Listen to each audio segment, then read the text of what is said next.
Hi, I'm Stefano Seccia, and this will be the first of a series of short lectures on the topic of emerging contaminants. These lectures have been prepared by the REMEDI ITN, a European project on the removal of emerging contaminants from our surface waters, and of which I, as Stefano Seccia, as ASR2, am a part of. This is the table of contents for this introduction to the course. Initially, we're going to start from an introduction to emerging contaminants. What are emerging contaminants? Moving on to the remediation of environments from emerging contaminants or the removal from such environments, highlighting the different sources, types of occurrence, potential toxicities, removal strategies for these contaminants, and finally closing in on the environmental fate. And in following lectures, we're going to look at two case studies. One over the conventional water treatment strategies currently implemented in water treatment plants, and the second case study on an example of large-scale micropollutant removal, which is the case of the VSA Micropol project in Switzerland. So, starting off, what are exactly emerging contaminants? Also called micropollutants in some cases. Emerging contaminants are understudied water contaminants commonly found at trace levels in the environment. Why are they called emerging? They're called emerging because they're either been recently introduced in the environment, such as is the case for industrial additives and nanoparticles, recently been detected in the environment, such as is the case for pharmaceuticals and personal care products, or so-called PPCPs, or recently found to be harmful, such as is the case for endocrine disrupting compounds, or EDCs, and PFAS. We have been able to detect them at ever greater accuracies in the environment thanks to great leaps in technology in analytical chemistry. This capability of detecting them has not been paired with an ability to understand their environmental fate and toxicity, though, and as such, they are often the subject of complex transformations in the environment which we do not fully understand, and also the associated toxicity. As such, they are often covered under umbrella regulations, such as the EU precautionary principle, which states that if there is reasonable doubt that a compound might be toxic, it needs to be controlled and monitored.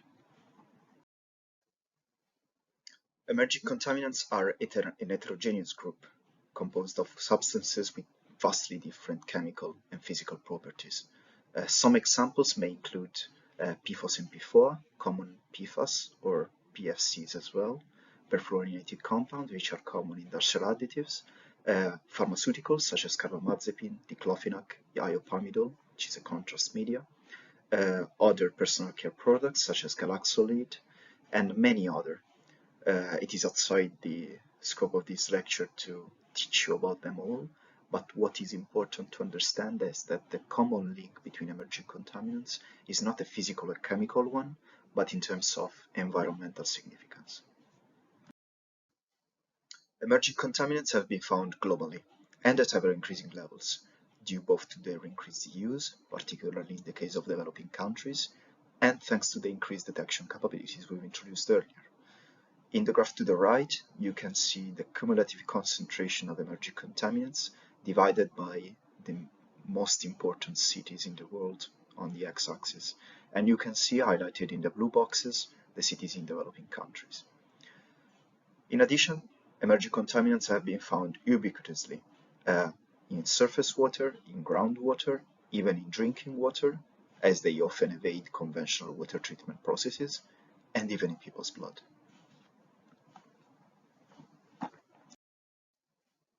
As a result, emerging contaminants have become increasingly relevant, attracting interest both from the scientific community and from public and private institutions, among which the UN, which has included clean water as one of its sustainable development goals for the future.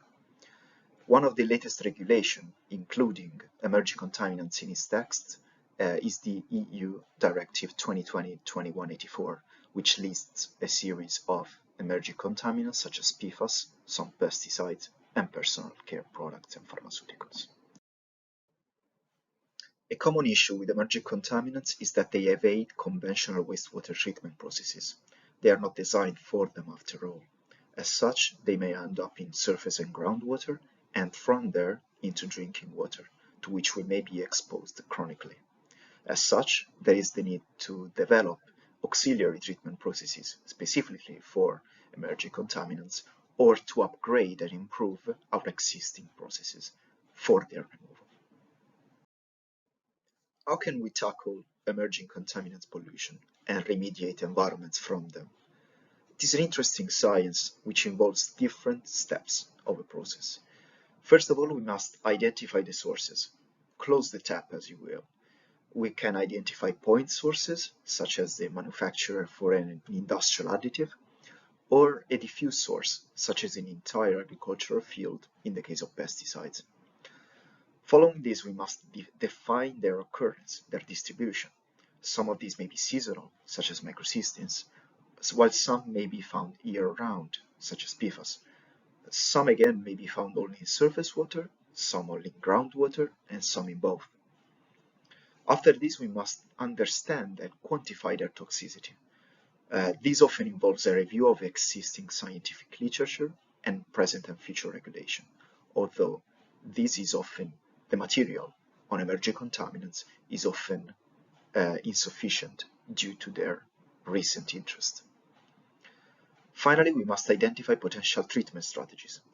This may involve the improvement and upgrade of existing treatment strategies, such as increased maintenance, or the development of auxiliary treatment strategies, which involve a risk analysis and risk and cost analysis. This is often best done by investigating past case studies. Finally, we must understand and predict their environmental fate. This is both done before the treatment and after the treatment. Emerging contaminants, such as other substances, may undergo transformations once in the environment, and we must be able to predict the formation of byproducts, which could be potentially toxic.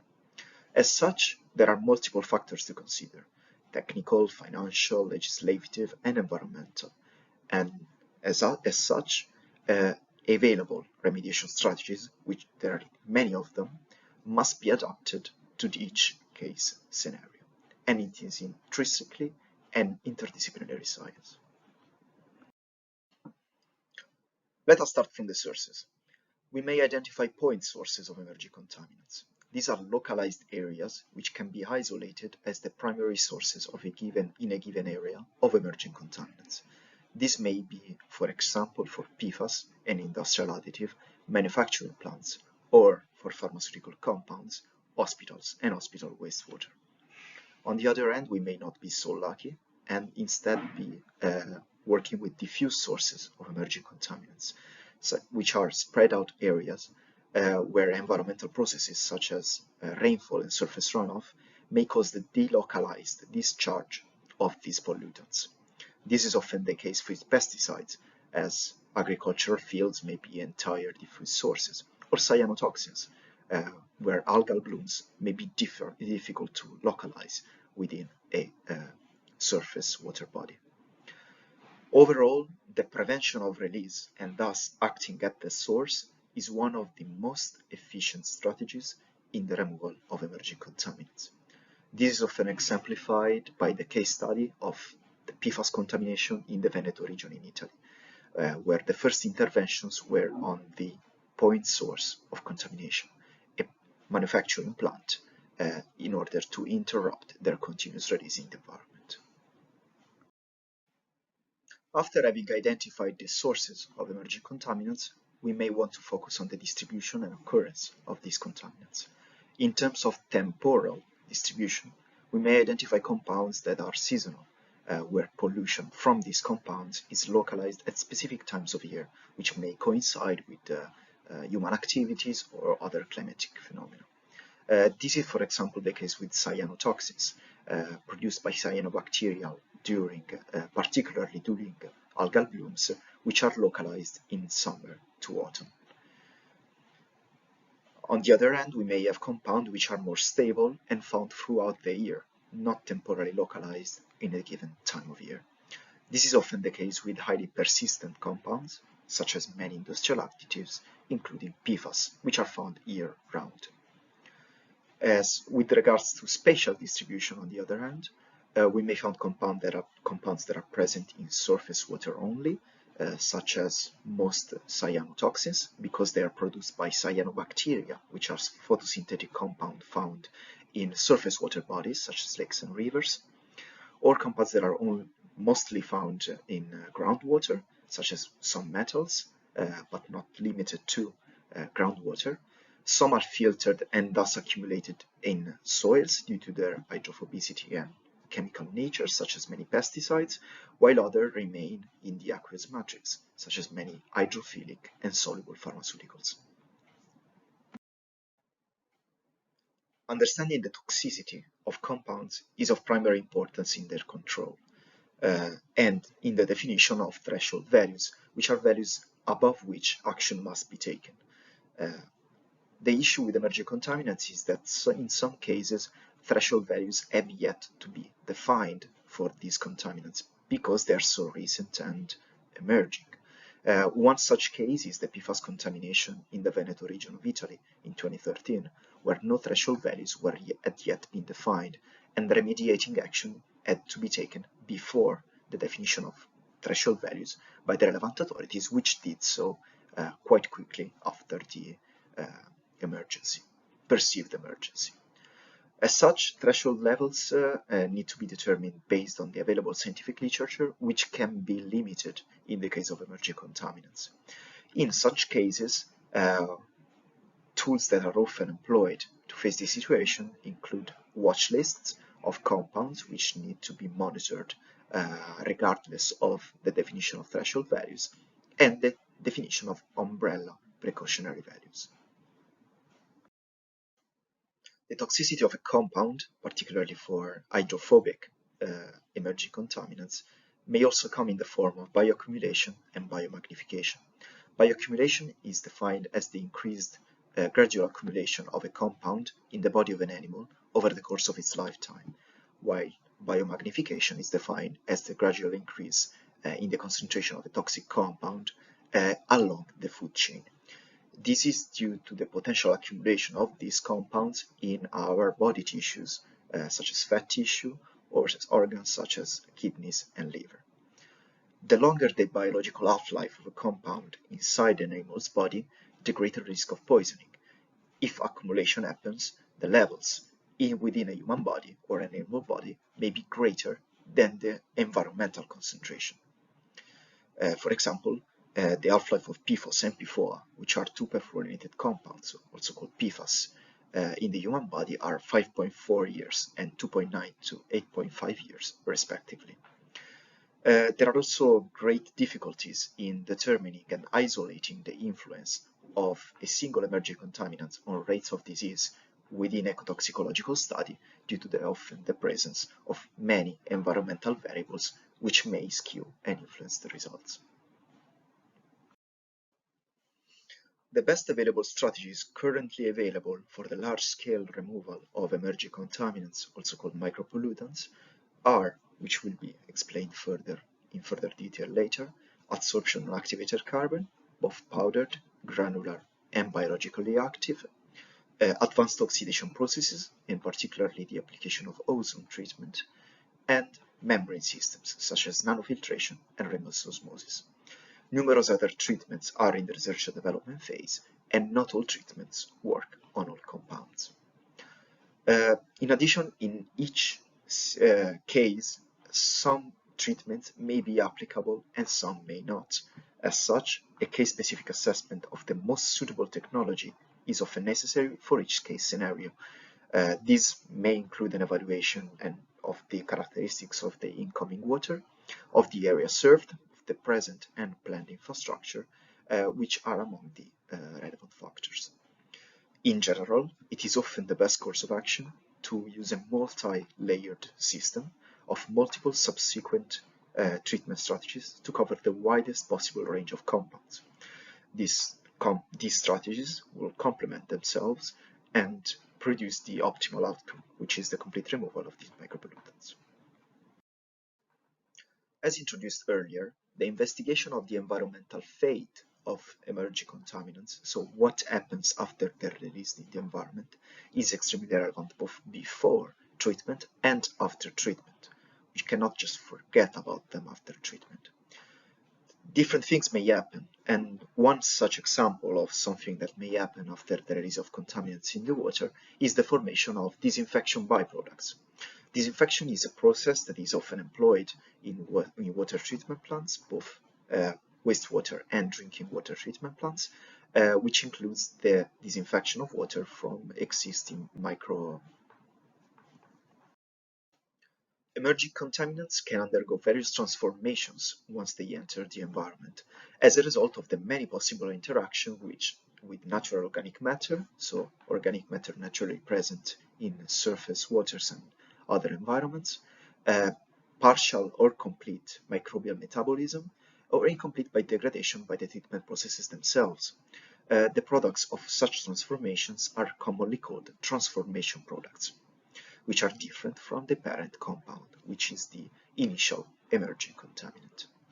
Transformation products are often less studied and potentially more toxic than the original parent compound, and as such, complete degradation of a compound, such as with the ozone treatment, is not necessarily the same as removal or remediation. One example is iodinated contrast media. These contrast media produce the formation of dozens of transformation products, including iodinated disinfection byproducts, which are formed from the interaction with disinfection compounds used in the water treatment industry and the ICMs and natural organic matter.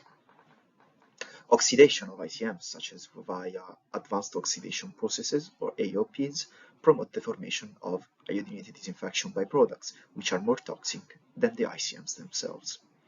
One other example is macrocystins. Macrocystins are released in the environment through the lysis of bacterial cells.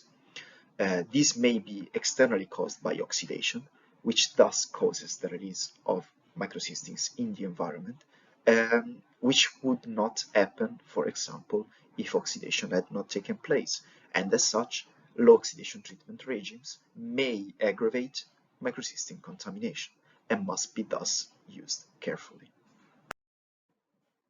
To summarize what has been said so far, we may encounter compounds with vastly different sources and thus different fates and treatment strategies. Point versus diffuse sources, stable compounds versus seasonal compounds, toxicity by itself or due to accumulation and biomagnification, or compounds with vastly different environmental fates. As such, tailor-made assessments are needed for each emerging contaminant and each water basin to be treated. There exists no universal solution, unfortunately. To this end, case studies can help us understand the type of investigative work which is required in the management and the remediation of emerging contaminants, providing concrete examples of intervention by public and private institutions in how issues have been managed and what we can do for each individual case study. The key take-home messages here are that emerging contaminants present potential environmental risk and share a common recent discovery or interest. They include a wide range of substances from pesticides, pharmaceuticals, industrial polymers, and other compounds which do not share physical or chemical properties but a potential environmental relevance.